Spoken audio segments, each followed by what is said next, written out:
Hey everybody, it's Catherine Sparks here, and I'm here to talk to you about the new moon that we have going on in Libra on October 16th of 2020. So if you want to hear more about it, stick around, like and subscribe to my channel, and see what it means for you.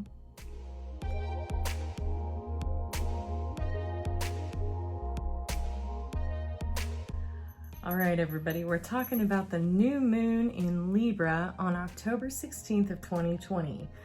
And I'm gonna structure this video a little bit differently. I'm gonna include a little more content for you, but so that you can navigate it a little bit better.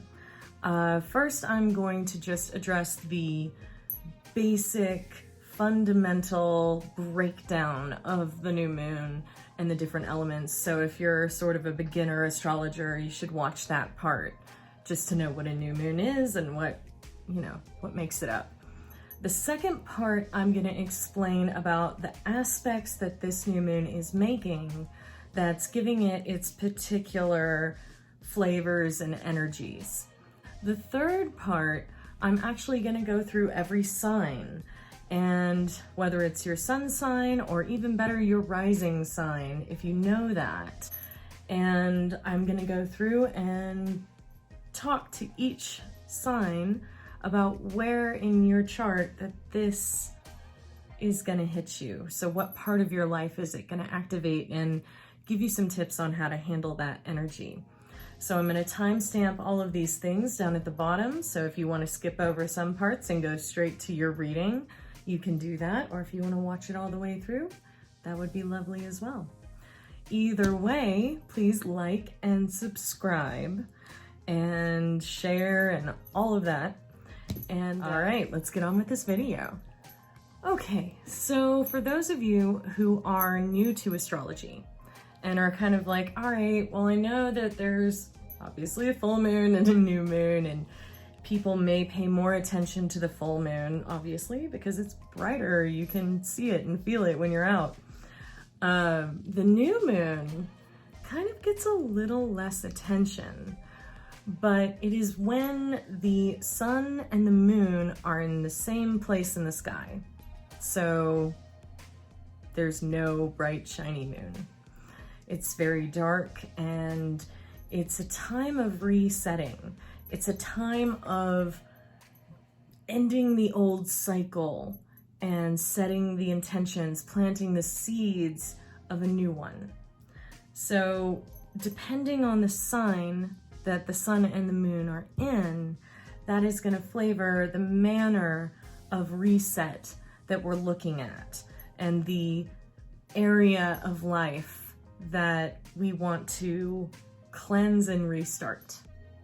And so it's a really great time to set new intentions, to bring in a new focus, to cleanse and shed and just put an end to whatever, main focus or main theme of the last moon cycle, the last 28 days has been. So once you get a flow for these things, you can really start to,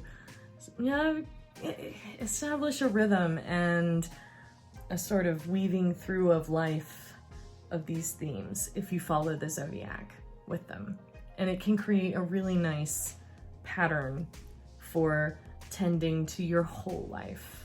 It is a time to do a lot of cleansing, whether that's physically in your home and space, or if it's on your computer, or if it's in your head, if it's going through old notes and getting rid of some. Something that I really love to do on new moons is to cleanse my body and cleanse myself spiritually. So I'll make a spiritual bath.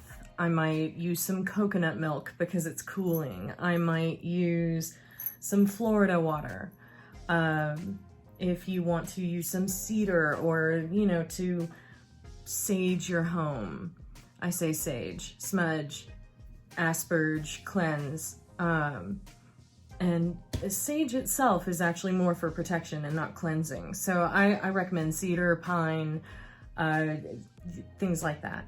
So lemon, anything that is naturally in the cleaning products that makes it smell clean, the lemon, pine, all of that, that's actually for cleaning, cleansing spiritually as well. So I use those things to burn. And there are lots of great spiritual baths that you can look up to cleanse your own aura and your body and your house, and just to reset and get ready for a new cycle. You know, you have to get rid of the old stuff before you can bring in new and build up the way that you want. The next part about this moon for all you beginners is that it is in Libra. Libra is about balance. It is the sign of the scales, if you look at the different symbols of the zodiac.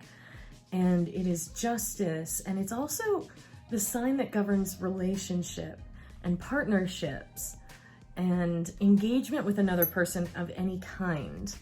Enemies are also here. You know, your closest lover, your best friend, and then your greatest enemy and your adversary. And so all of these engagements that we have with an other are governed by Libra, which is why it is a sign of balance. You have to balance yourself with the other. And Libra specifically rules that relationship. Libra is also very concerned with what is fair, what is right, what is just. If you are in a relationship with a Libra and you do something that they don't think is fair, whoo, Lord, you're gonna hear about it. You're gonna hear about it, or they'll go the opposite direction and they will stifle it, and then in the end they'll blow up and they'll say, like, you haven't been fair. This isn't just. I've been sacrificing myself for so long and you don't care.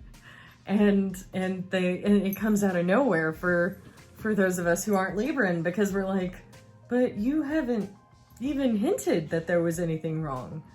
It is this very fair, just balance of self and other, balance of relationship, of giving and taking.